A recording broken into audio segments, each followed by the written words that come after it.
Your films are really exciting. Thank you. It's a great evening. It was a real surprise yesterday to have this new film. We didn't expect that. So can you tell us a little bit more about it? Yeah, well, that was a lie. It's something that I started animating, I think in January. It took about 6 months. It's for a project I can't really talk about just yet, so you have to bear with me on that one. But it's the first time I've actually shown something that's not quite finished. And I think it's been a pretty valuable couple of test audiences for it. It's like a screen test, yeah. Yeah, but I made Everything Will Be Okay, and I'm so proud of you, back to back, and I just needed to do something. It's like last night. We had some trouble with these microphones last night, and I think they finally figured it all out. But yeah, I made those 2 films back to back, and it was just, they're very heavy subject matter. I just wanted to do something stupid and have a little fun, so that was that. I don't know if we should have left it in the attic or not. Are you satisfied? I think I have to sit like this. Yeah, I think... Really sorry. I have this magnetic field. Yeah. I just won't move. This is good, right? Yeah. Okay.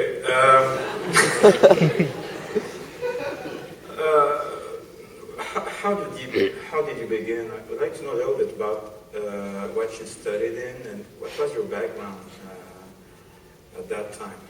Well, it's weird. I think I've always wanted to make movies. I remember seeing stuff like 2001 when I was really little, and it just felt like it was bigger than God to me, and it was strange that humans could do that. I've been drawing like crazy since I was very little as well. I used to fill these 200-page drawing pads maniacally, just with these superhero adventures. I'd have this ongoing story that I'd actually number every pad as if it were an issue being published by somebody. And I still have them there at my folks' house, and I go through them every now and then because there's sometimes some good ideas to steal from these things. And there was one that was just pretty fantastic. This guy, I guess I used to introduce a new character in an issue just to kill him off in the same episode, I guess. And this one guy's superpower was he could give anybody in the world any disease known to man. And as soon as he comes across his first set of bad guys, he just goes, "The cold." And they just start sneezing and they drop their guns and coughing, and he just goes through the whole issue just giving people colds. And,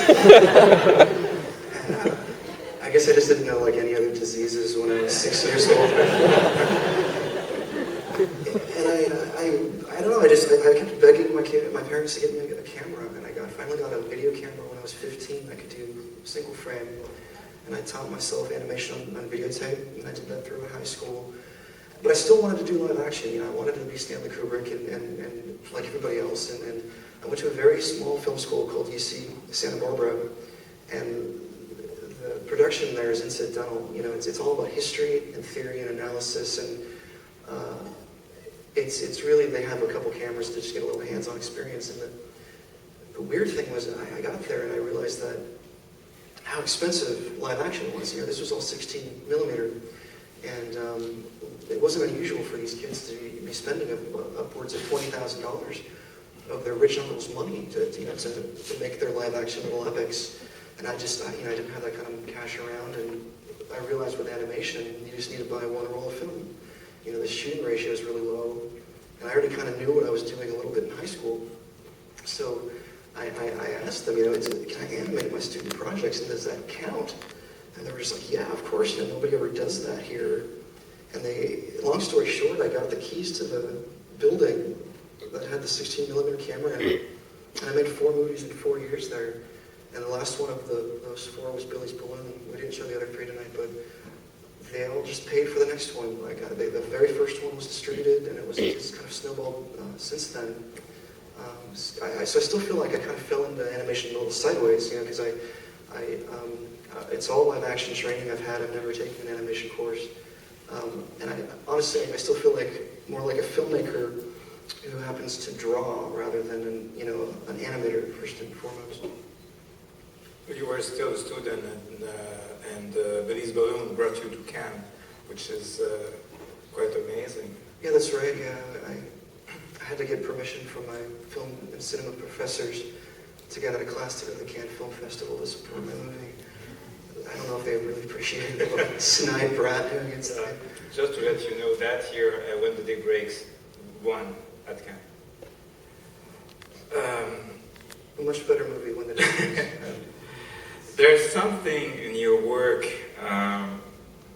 that reminds us a little bit of the beginnings of cinema, of silent films. For instance, the use of film prints, 35 millimeter, the black and white, the tinted images sometimes, the holes in the image, and also the aspect ratio. Are you especially fond of this cinema of this period? It's like there's like an old feeling, appearance in your work. Yeah, I think it's something I've just realized kind of recently. I mean, technical aspects all aside, I think animation really has a really strong kinship with silent film because, back then, obviously, silent film comedy. Well, when you think of comedy today, in live action, it's all verbal. Most movies you go to, there's very little physical stuff going on. And obviously you couldn't do that in the silent film era, and there wasn't a lot of fancy technology around either, so they usually just set up the camera, and it wouldn't move, and it'd be a very long take, and Chaplin or somebody would come out, and it'd usually just be one gag, and they'd find a way to introduce something new, and then the gag is funny again, and then there's something else, and it's still funny again, but the camera, it just stays right there. And I think that's that wisdom teeth cartoon right there. It's just this long thing, and the gag keeps trying to refresh itself. In hindsight, I think Billy's Balloon is Buster Keaton. It's just there's even a gag in that short that years later I realized I lifted from a Buster Keaton short. Yeah, I don't know. I like long takes. I like maybe takes that last a little too long. Like the shot in Billy's Balloon, where it's this long distance shot, it drops him, and everyone's usually like, ha ha ha ha, and it goes all the way back down, it goes all the way back up and drops him again, and the audience is usually like, ha ha ha ha ha, it goes all the way back down, it goes all the way. And at that point the audience is just like, I don't know, I think there's something to that. I think I get really annoyed by films that are over-edited, and usually when you see something that's cutting all over the place, it's because they're not confident in their footage, or they didn't get what they wanted, and they're hacking this thing up because they're concealing more than they're showing. And I get really annoyed also with unmotivated camera moves. Like, I don't want to move that camera unless I really need to, and every time I see, like, I remember the early days of CG, like, they could build these beautiful models, but they couldn't really animate them that well yet, so they just flew the camera around these statues. And it always reminds me of, like, Who Wants to Be a Millionaire, the game show, like, in the beginning it goes, no, and the camera just flies over the studio audience for, like, no reason at all. So yeah, I don't know, I think, I don't know why, I really like the silent stuff.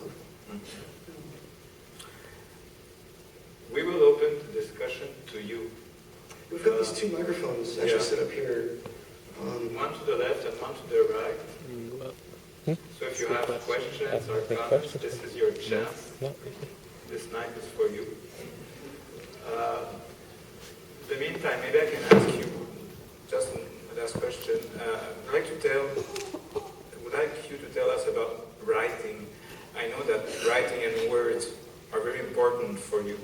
So what is your relation to writing and storytelling and words especially?